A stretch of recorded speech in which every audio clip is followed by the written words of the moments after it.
The following chapters enters what seems to be a quasi-Masonic organization for the narrator, and so I'll use some Masonic time to denote my counting. From calendar 93, July 11th, 2020, Era Vulgatus, 11:13 a.m. Central Standard Time, hour of the sun, which is 10:27 a.m. to 11:37 a.m. The year V6, the sun, Sol, 19 degrees Cancer, the moon, Luna, 3 degrees Aries. Dies Saturni, Latin for the day of Saturn. Do what thy wilt should be the whole of the law. AL 140. Love is the law. Love under will. AL 157. Invisible Man by Ralph Ellison, Vintage International, Kindle edition. Read by Christopher Robert. Chapter 16. At 7:30, Brother Jack and some of the others picked me up and we shot up to Harlem in a taxi.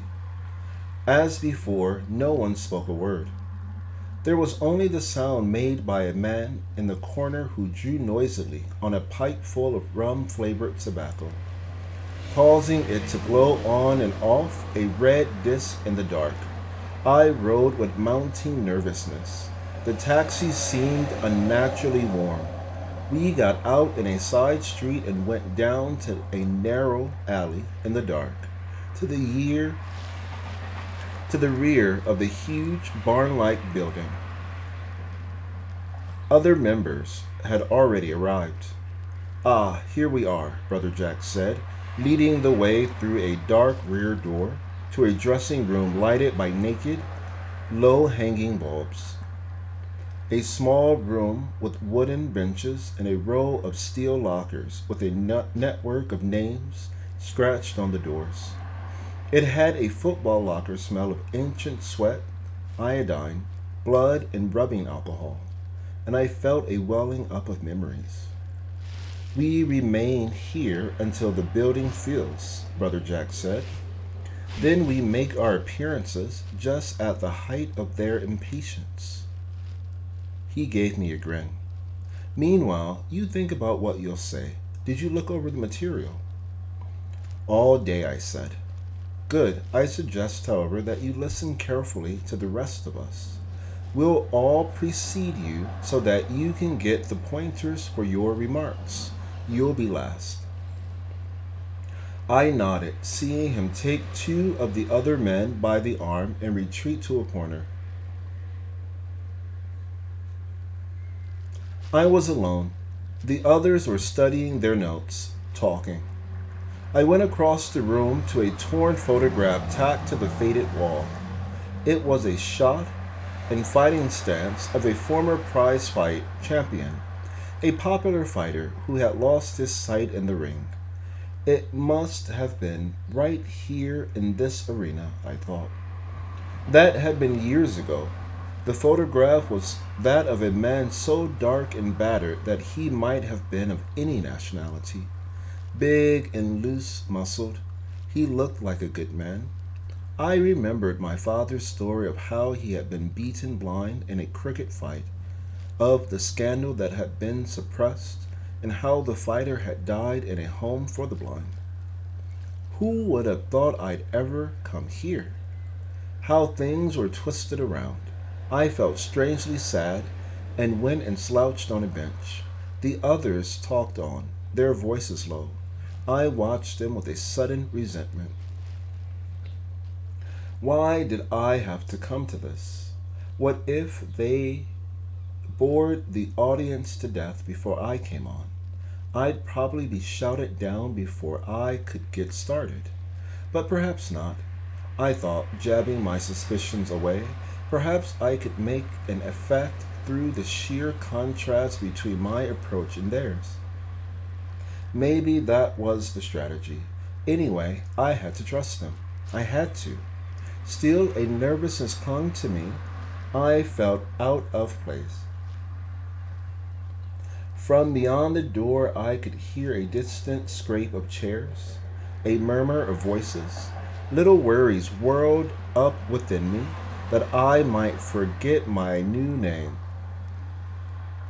that I might be recognized from the audience. I bent forward, suddenly conscious of my legs in new blue trousers. But how do you know they're your legs? What's your name? I thought, making a sad joke with myself. It was absurd, but it relieved my nervousness, for it was as though I were looking at my own legs for the first time, independent objects that could, of their own volition, lead me to safety or danger. I stared at the dusty floor.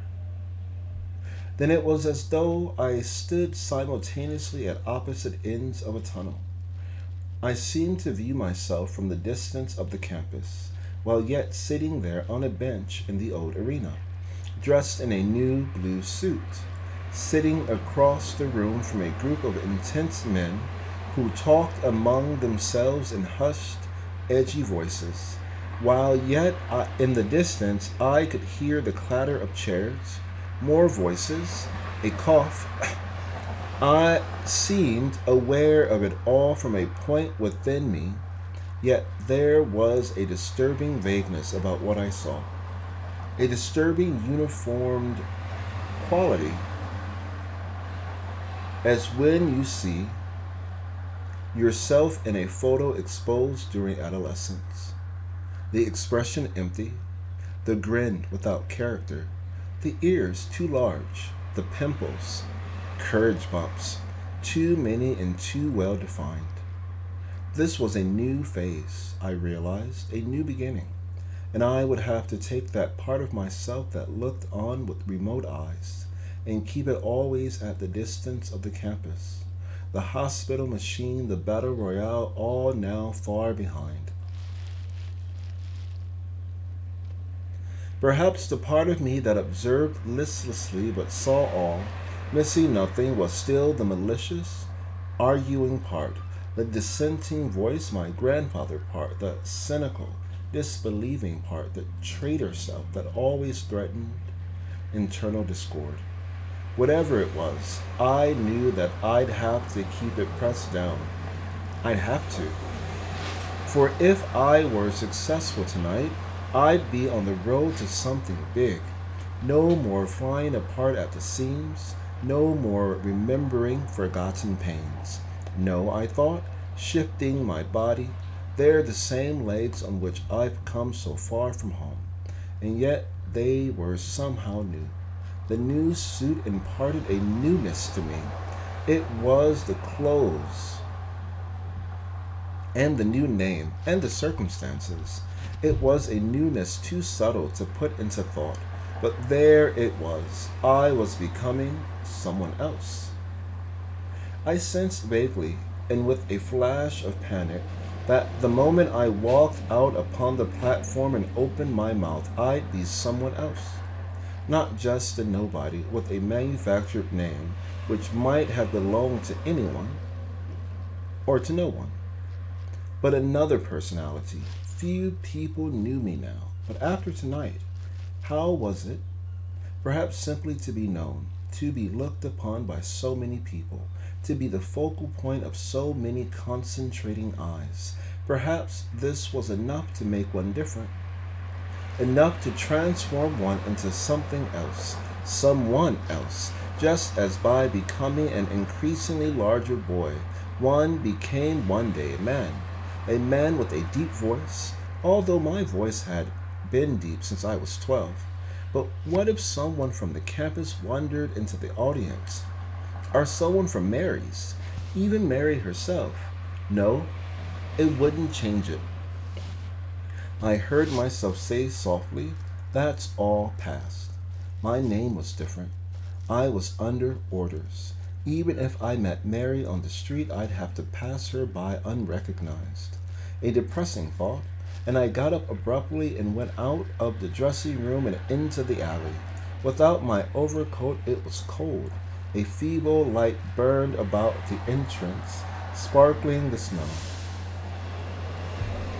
I crossed the alley to the dark side, stopping near a fence that smelled of carbolic acid, which, as I looked back across the alley, caused me to remember a great abandoned hole that had been the site of a sports arena that had burned before my birth. All that was left, a cliff drop of some 40 feet below the heat buckled walk, was the shell of concrete with weirdly bent and rusted rods that had been its basement. The hole was used for dumping, and after a rain it stank with stagnant water. And now in my mind I stood upon the walk looking out across the hole past a Hooverville shanty of packing cases and bent tin signs to a railroad yard that lay beyond.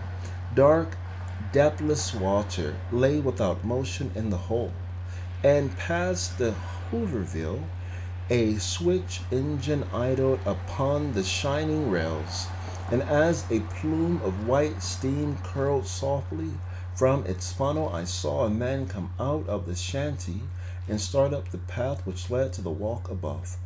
Stooped and dark and sprouting rags from his shoes, hats, and sleeves, he shuffled slowly toward me, bringing a threatening cloud of carbolic acid. It was a syphilitic who lived alone in the shanty between the hole and the railroad yard, coming up to the street only to beg money for food and disinfectant with which to soak his rags. Then in my mind I saw him stretching out a hand from which the fingers had been eaten away, and I ran back to the dark and the cold and the present. I shivered, looking toward the street, where up the alley, through the tunnel dark, 3 mounted policemen loomed beneath the circular, snow-sparkling beam of the street lamp, grasping their horses by their bridles, the heads of both men and animals bent close, as though plotting. The leather I shivered, looking toward the street, where up the alley, through the tunnel dark, 3 mounted policemen loomed beneath the circular, snow-sparkling beam of the street lamp, grasping their horses by their bridles, the heads of both men and animals bent close as though plotting, the leather of sandals and leggings shining, 3 white men and 3 black horses. Then a car passed, and they showed in full relief, their shadows flying like dreams across the sparkle of snow and darkness. And as I turned to leave, one of the horses violently tossed his head, and I saw the gauntleted fist yanked down. Then there was a wild knee, and the horse plunged off in the dark. The crisp, frantic clanking of metal and the stomping of hoofs followed me to the door. Perhaps this was something for Brother Jack to know. But inside they were still in a huddle, and I went back and sat on the bench. I watched them, feeling very young and inexperienced and yet strangely old, with an oldness that watched and waited quietly within me. Outside, the audience had begun to drone, a distant churning sound that brought back some of my terror of the eviction. My mind flowed. There was a child standing in rompers outside a chicken wire fence, looking in upon a huge black and white dog, log chained to an apple tree. It was Master, the bulldog, and I was the child who was afraid to touch him. Although panting with heat, he seemed to grin back at me like a fat, good-natured man, the saliva roping silvery from his jowls. And as the voices of the crowd churned and mounted and became an impatient splatter of handclaps, I thought of Master's low, hoarse growl He had barked the same note when afraid of. He had barked the same note when angry or when being brought his dinner, when lazily snapping flies, or when tearing an intruder to shreds. I liked but didn't trust old master. I wanted to please but did not trust the crowd. Then I looked at Brother Jack and grinned. That was it. In some way, he was like a toy bull terrier. But now the roar and clapping of hands became a song, and I saw Brother Jack break off and bounce to the door. Okay, brothers, he said, that's our signal. We went in a bunch, out of the dressing room and down a dim passage, a roar with the distant sound. Then it was brighter, and I could see a spotlight blazing the smoky haze.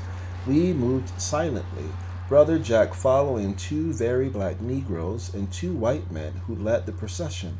And now the roar of the crowd seemed to rise above us, flaring louder.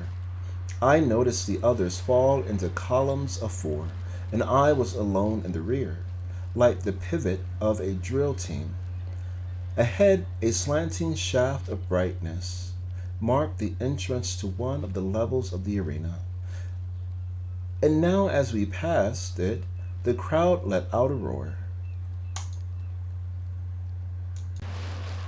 Then swiftly we were in the dark again and climbing. The roar seemed to sink below us, and we were moved into a bright blue light and down a ramp, to each side of which, stretching away in a curve, I could see rows of blurred faces. Then suddenly I was blinded and felt myself crash into the man ahead of me.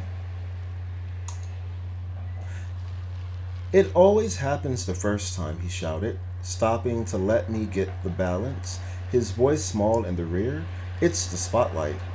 It had picked us up now, beaming just ahead, let us into the arena and encircled us full in its beam. The crowd thundering, the song burst forth like a rocket to the marching tempo of clapping hands. John Brown's body lies a mouldering in the grave. John Brown's body lies a mouldering in the grave. John Brown's body lies a mouldering in the grave. His soul is marching on. Imagine that, I thought. They make the old song sound new. At first I was as remote as though I stood in the highest balcony looking on. Then I walked flush into the vibrations of the voices and felt an electric tingling along my spine. We marched toward a flag-draped platform set near the front of the arena, moving through an aisle left between rows of people in folding chairs. Then onto the platform passed a number of women who stood when we came on. With a nod, Brother Jack indicated our chairs, and we faced the applause standing. Below and above us was the audience, row after row of faces, the arena a bowl-shaped aggregation of humanity. The arena a bowl-shaped aggregation of humanity. Then I saw the policemen and was disturbed. What if they recognized me? They were all along the wall.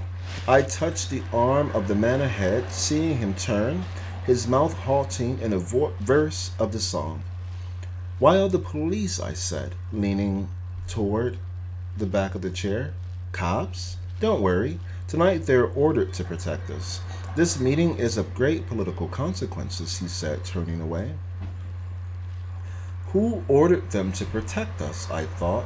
But now the song was ending and the building rang with applause, yells, until the chant burst from the rear and spread. No more dispossessing of the dispossessed. No more dispossessing of the dispossessed. The audience seemed to have become one, its breathing and articulation synchronized. I looked at Brother Jack. He stood up front beside a microphone, his feet planted solidly on the dirty canvas-covered platform. looking from side to side, his posture dignified and benign, like a bemused father listening to the performance of his adoring child. I saw his hand go up in a salute, and the audience thundered, and I seemed to move in close, like the lenses of a camera, focusing into the scene and feeling the heat and excitement and the pounding of voice and applause against my diaphragm. My eyes flying from face to face, swiftly fleeting, searching for someone I could recognize, for someone from the old life, and seeing the faces become vaguer and vaguer the farther they receded from the platform. The speeches began. First, an invocation by a Negro preacher. Then a woman spoke of what was happening to the children. Then came speeches on various aspects of the economic and political situation. I listened carefully, trying to snatch a phrase here, a word there, from the arsenal of hard, precise terms. It was becoming a high-keyed evening. Songs flared between speeches, chants exploded as spontaneously as shouts at a Southern revival. And I was somehow attuned to it all, could feel it physically. Sitting with my feet on the soiled canvas, I felt as though I had wandered into the percussion section of a symphony orchestra. It worked on me so thoroughly that I soon gave up trying to memorize phrases and simply allowed the excitement to carry me along. Someone pulled on my coat sleeve. My turn had come. I went toward the microphone where Brother Jack himself waited, entering the spot of light that surrounded me like a seamless cage of stainless steel. I halted. The light was so strong that I could no longer see the audience, the bowl of human faces. It was as though a semi-transparent curtain had dropped between us, but through which they could see me, for they were applauding without themselves being seen. I felt the hard, mechanical isolation of the hospital machine, and I didn't like it.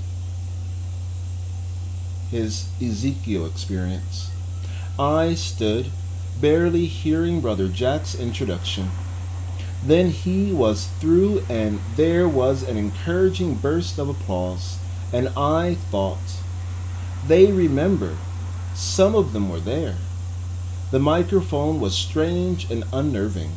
I approached it incorrectly, my voice sounding raspy and full of air, and after a few words I halted, embarrassed.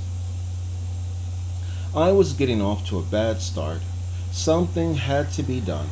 I leaned toward the vague audience closest to the platform and said, "Sorry, folks. Up till now, they've kept me so far away from these shiny electric gadgets, I haven't learned the technique. And to tell you the truth, it looks to me like it might bite.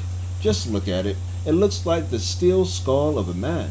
Do you think he died of dispossession?" It worked, and while they laughed, someone came and made an adjustment. "Don't stand too close,"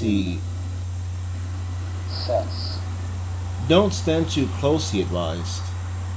"How's that?" I said, hearing my voice boom deep and vibrant over the arena. "Is that better?"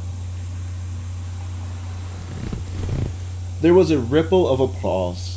You see, all I needed was a chance. You've granted it. Now it's up to me. The applause grew stronger, and from down front a man's far-carrying voice cried out, "We with you, brother. You pitch 'em, we catch 'em." That was all I needed.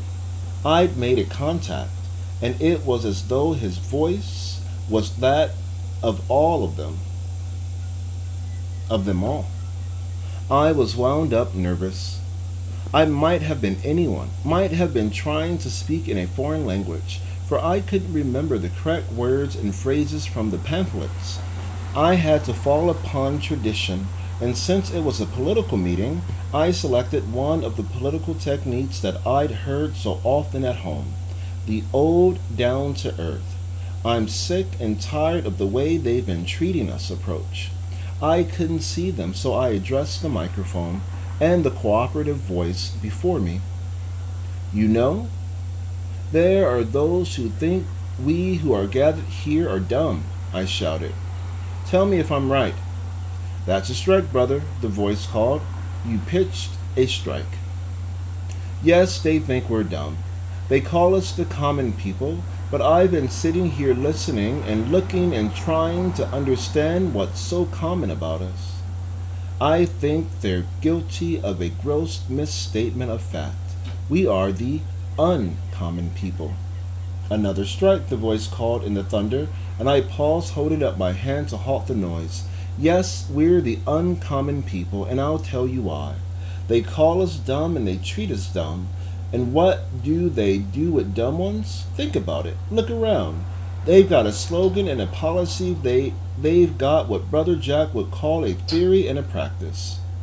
It's never give a sucker an even break. It dispossesses him, evict him, use his empty head for a spittoon and his back for a doormat. It's break him, deprive him of his wages. It's use his protest as a sounding brass to frighten him into silence. It's beat his ideas and its hopes and homily aspirations into a tinkling cymbal. A small cracked cymbal to tinkle on the 4th of July. Only muffle it. Don't let it sound too loud. Beat it in stop time. Give the dumb bunnies the soft shoe dance. The big wormy apple. The Chicago getaway. The shoe fly, don't bother me.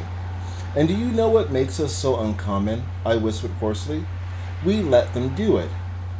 The silence was profound. The smoke boiled in the spotlight. Another strike, I heard the voice call sadly. Ain't no use to protest the decision, and I thought, is he with me or against me? Dispossession is the word, I went on. They've tried to dispossess us of our manhood and womanhood, of our childhood and adolescence. You heard the sister statistics on our infant mortality rate. Don't you know you're lucky to be uncommonly born? Why, they even tried to dispossess us of our dislike of being dispossessed. And I'll tell you something else. If we don't resist, pretty soon they'll succeed.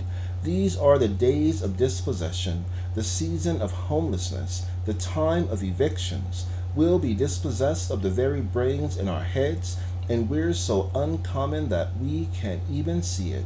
Perhaps we're too polite. Perhaps we don't care to look at unpleasantness. They think we're blind, uncommonly blind. And I don't wonder. Think about it. They dispossessed us each of one eye from the day we're born. So now we can only see in straight white lines. We're a nation of one-eyed mice. Did you ever see such a sight in your life? Such an uncommon sight? And ain't a farmer's wife in the house? The voice called through the titters of bitter laughter. It's another strike. I leaned forward. You know, if we aren't careful, they'll slip up and our blind sides.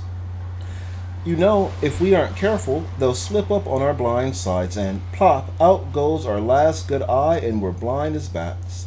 Someone's afraid we'll see something. Maybe that's why so many of our fine friends are present tonight. Blue steel pistols and a blue serge suit and all, but I believe one eye is enough to lose without resistance, and I think that's your belief. So let's get together. Did you ever notice, my dumb one-eyed brothers, how two totally blind men can get together and help one another along? They stumble, they bump into things, but they avoid dangers too. They get along. Let's get together, uncommon people. With both our eyes, we may see what makes us so uncommon. We'll see who makes us so uncommon. Up to now, we've been like a couple of one-eyed men walking down opposite sides of the street. Someone starts throwing bricks and we start blaming each other and fighting among ourselves. But we're mistaken because there's a third party present. There's a smooth, oily scoundrel running down the middle of the wide gray street throwing stones. He's the one. He's doing the damage. He claims he needs the space. He calls it his freedom.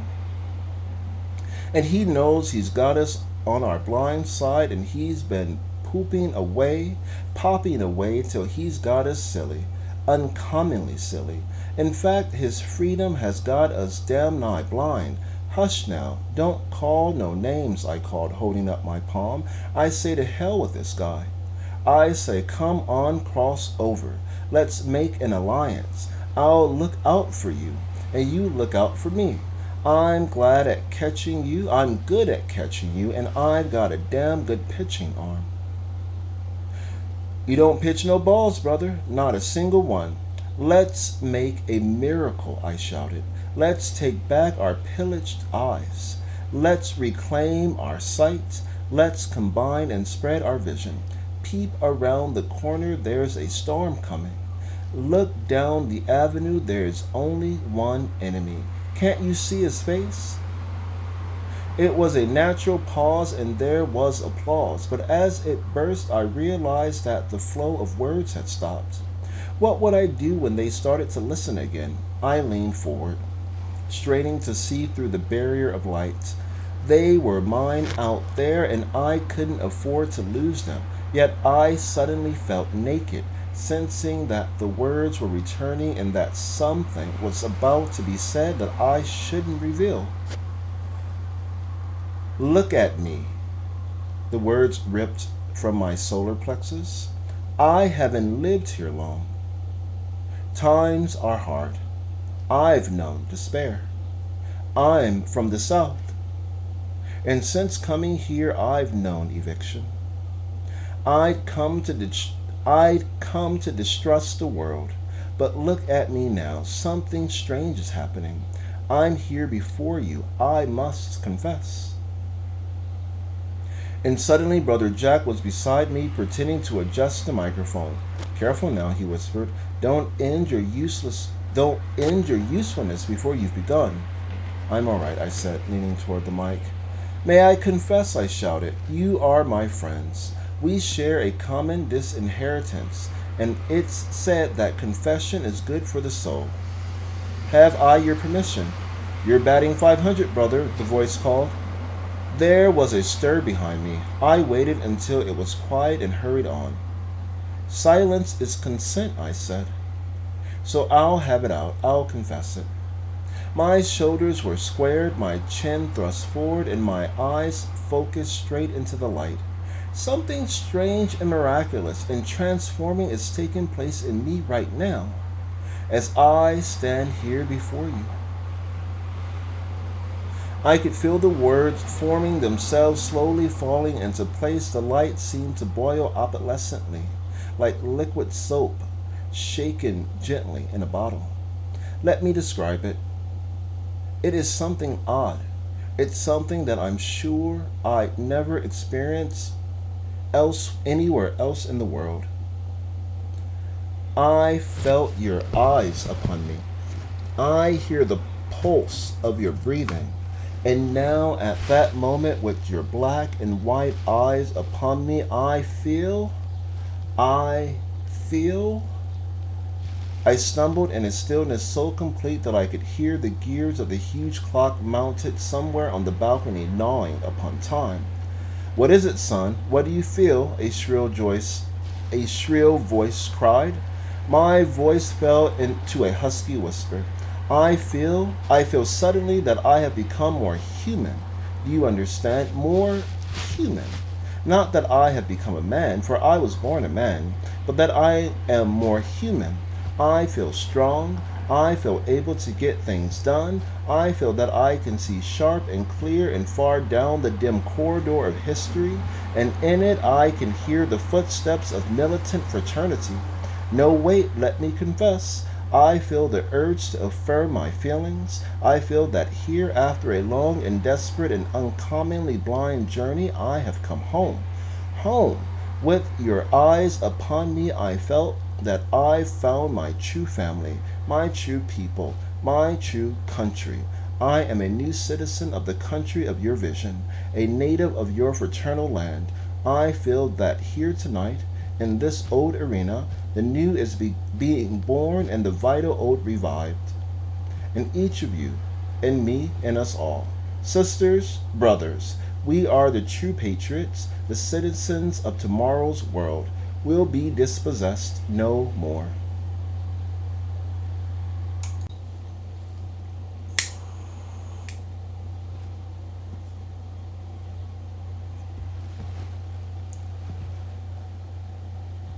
The applause struck like a cloud of thunder.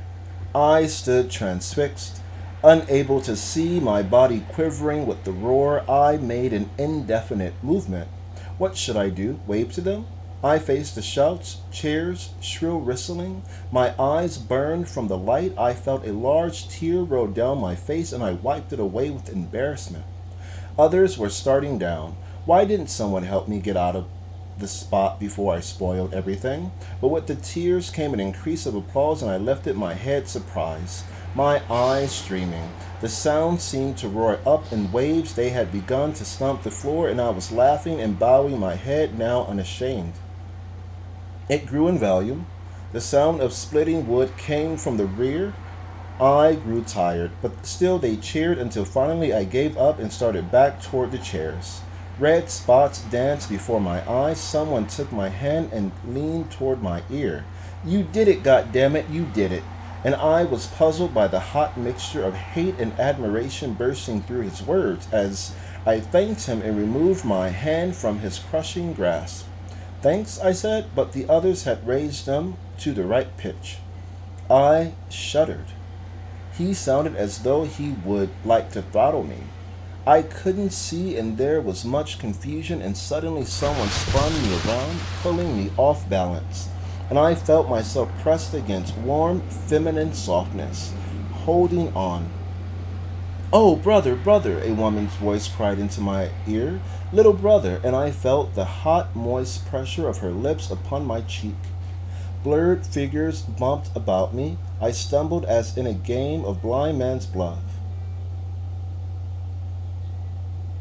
I stumbled as in a game of blind man's buff. My hands were shaken, my back pounded, my face was sprayed with the saliva of enthusiasm, and I decided that the next time I stood in the spotlight, it would be wise to wear dark glasses. It was a deafening demonstration. We left them cheering, knocking over chairs, stumping the floor. Brother Jack guided me off the platform. It's time we left, he shouted. Things have truly begun to move. All that energy must be organized. He guided me through the shouting crowd, hands continuing to touch me as I stumbled along. Then we entered the dark passage and we reached the end. And when we reached the end, the spots faded from my eyes and I began to see again. Brother Jack paused at the door. Listen to them, he said, just waiting to be told what to do. And I could still hear the applause booming behind us. Then several of the others broke off their conversation and faced us, as the applause muffled down behind the closing door. Well, what do you think, Brother Jack said enthusiastically. How's that for a starter?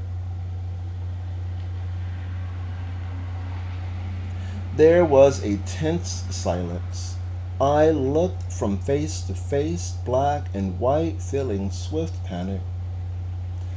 They were grim. Well, Brother Jack said, his voice suddenly hard. I could hear the creaking of someone's shoes. Well, he repeated. Then the man with the pipe spoke up, a swift charge of tension building with his words. It was a most unsatisfactory beginning, he said quietly, punctuating the unsatisfactory with a stab of his pipe. He was looking straight at me, and I was puzzled. I looked at the others. Their faces were non-committal, stolid. Unsatisfactory, Brother Jack exploded? And what alleged process of thought led to that brilliant pronouncement? This is no time for cheap sarcasm, brother. The brother with the pipe said. Sarcasm? You made the sarcasm. No, it isn't a time for sarcasms, nor for imbecilities, nor for the plain damn fooleries. This is a key moment in the struggle. Things have just begun to move, and suddenly you are unhappy? You are afraid of success? What's wrong? Isn't this just what we've been working for? Again, ask yourself. You are the great leader. Look into your crystal ball. Brother Jack swore. Brothers, someone said. Brother Jack swore and swung to another brother. You, he said to a husky man, have you the courage to tell me what's going on here? Have we become a street corner gang? Silence. Someone shuffled his feet. The man with the pipe was looking now at me. Did I say something wrong? I said. The worst you could have done, he said coldly. Stunned, I looked at him wordlessly. Never mind, Brother Jack said, suddenly calm. Just what is the problem, brother? Let's have it out right here. Just what is your complaint? Not a complaint, an opinion. If we are still allowed to express our opinions, the brother with the pipe said.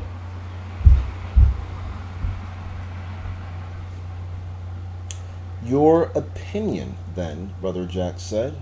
In my opinion, this speech was wild, hysterical, politically irresponsible, and dangerous, he snapped. And worse than that, it was incorrect. He pronounced incorrect as though the term described the most heinous crime imaginable.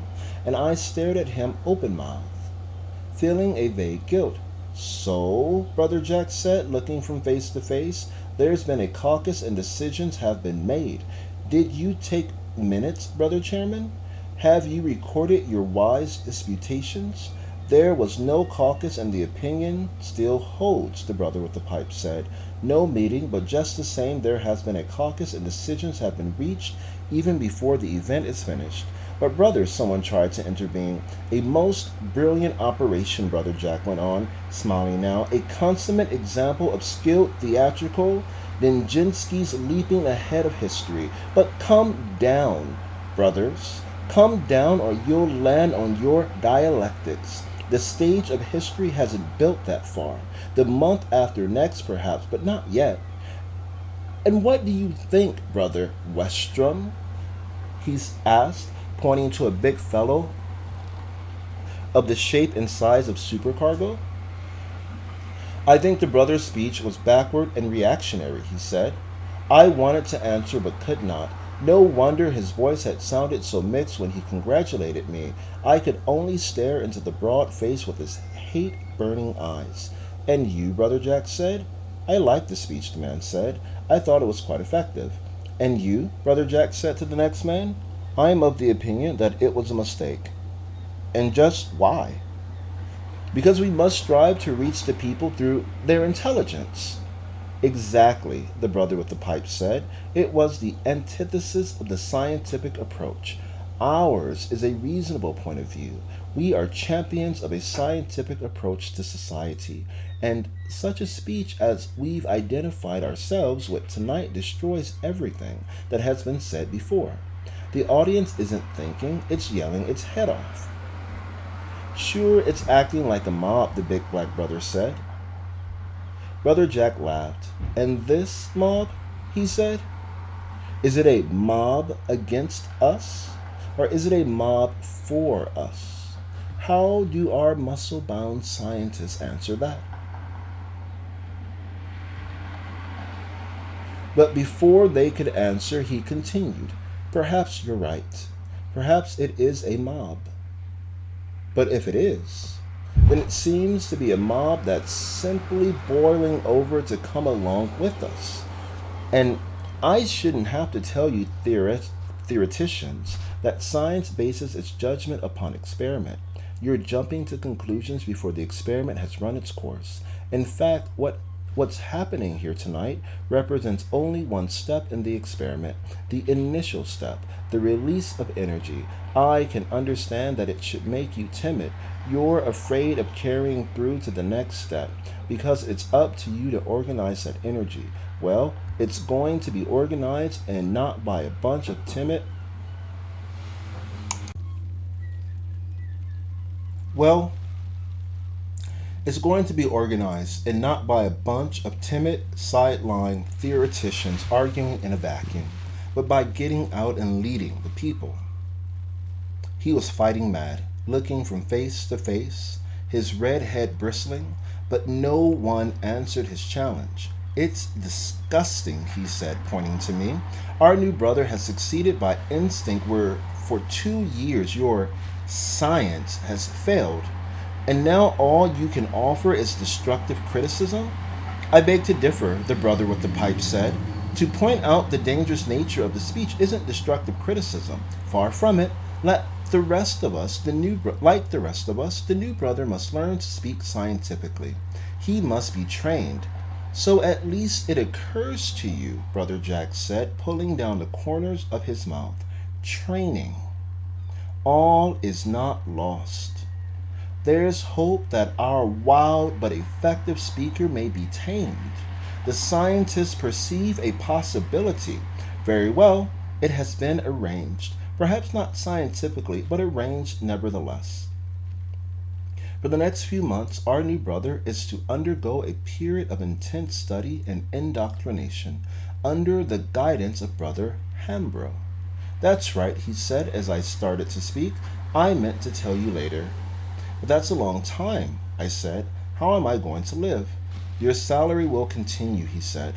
Meanwhile, you'll be guilty of no further unscientific speeches to upset our brother's scientific tranquility. In fact, you are to stay completely out of Harlem. Perhaps then we'll see if you brothers are as swift at organizing as you are at criticizing.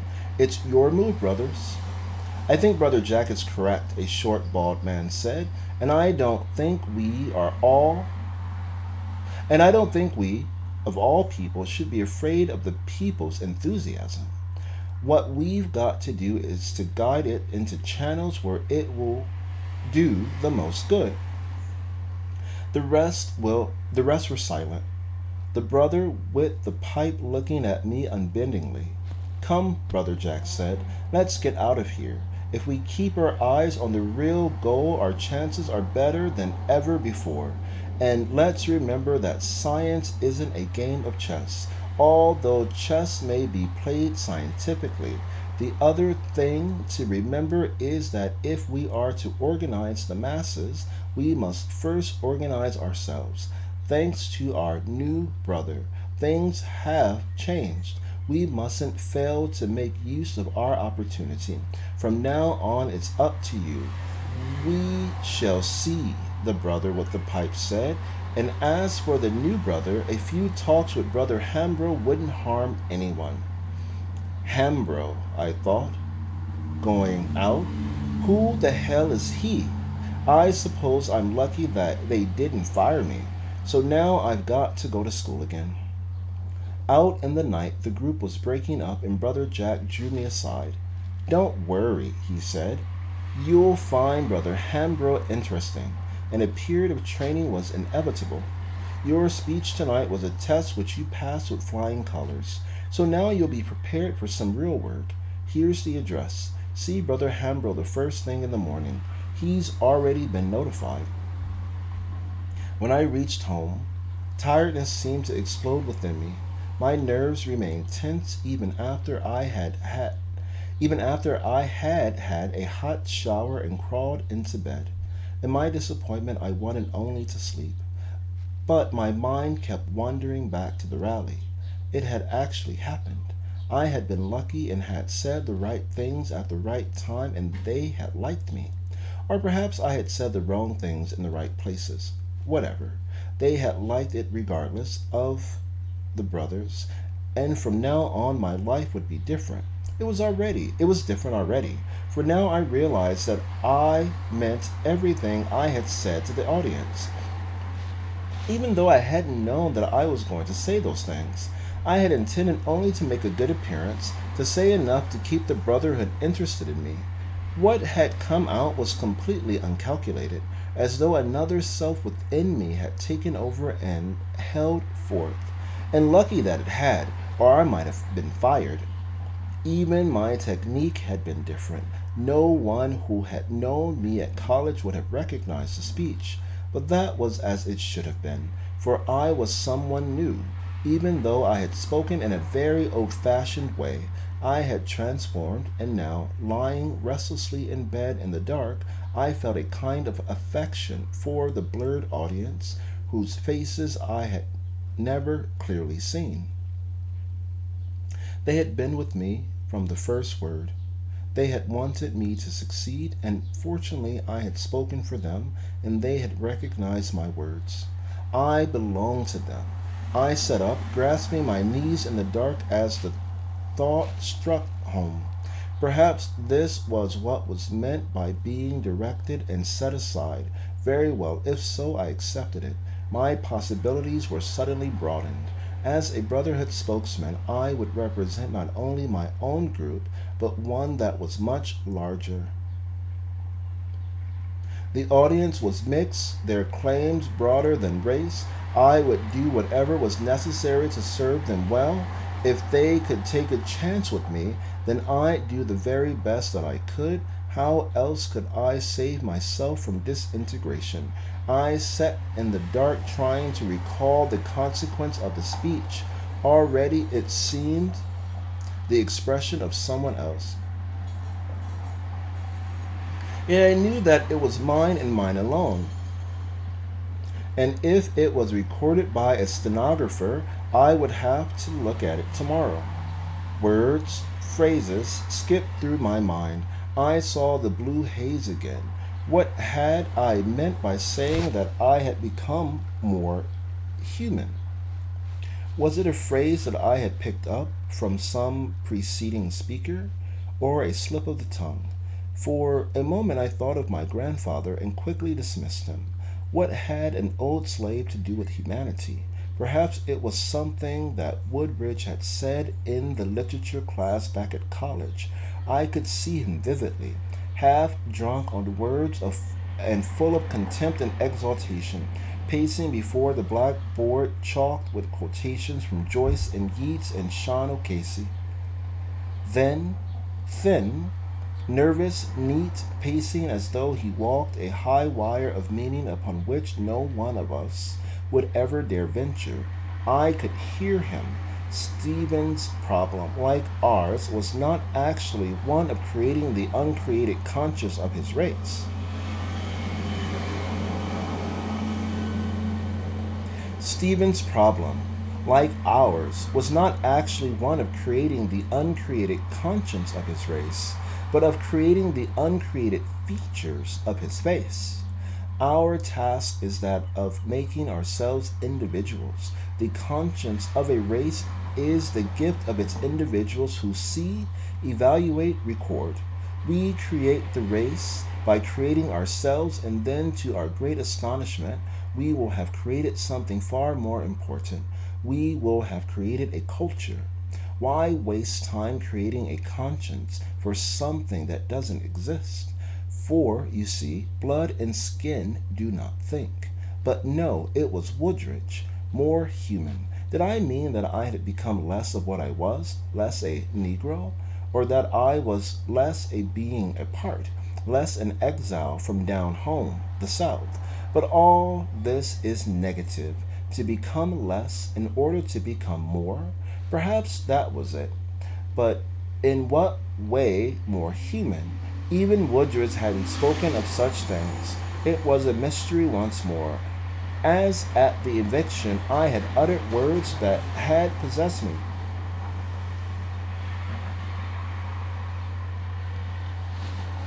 I thought of Bledsoe and Norton and what they had done. By kicking me into the dark, they'd made me see the possibility of achieving something greater and more important than I'd ever dreamed.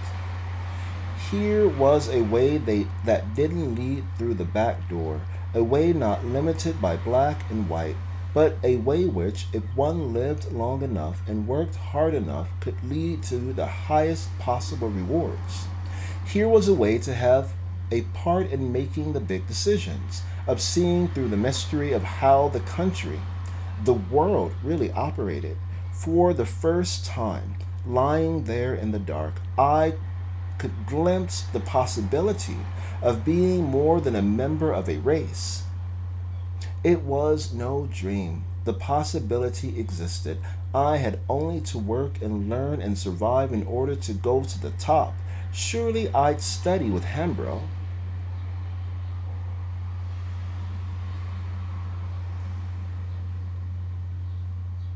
I learned what he had to teach and a lot more. Let tomorrow come. Tomorrow and tomorrow and tomorrow. The sooner I was through with this Hambro, the sooner I would get started with my work. Creeps in this petty pace from day to day, to the last syllable of recorded time, and all our yesterdays have lighted fools the way to dusty death. Out, out, brief candle. Life's but a walking shadow, a poor player who struts and frets its hour upon the stage, and then is heard no more. It is a tale told by an idiot, full of sound and fury, signifying nothing.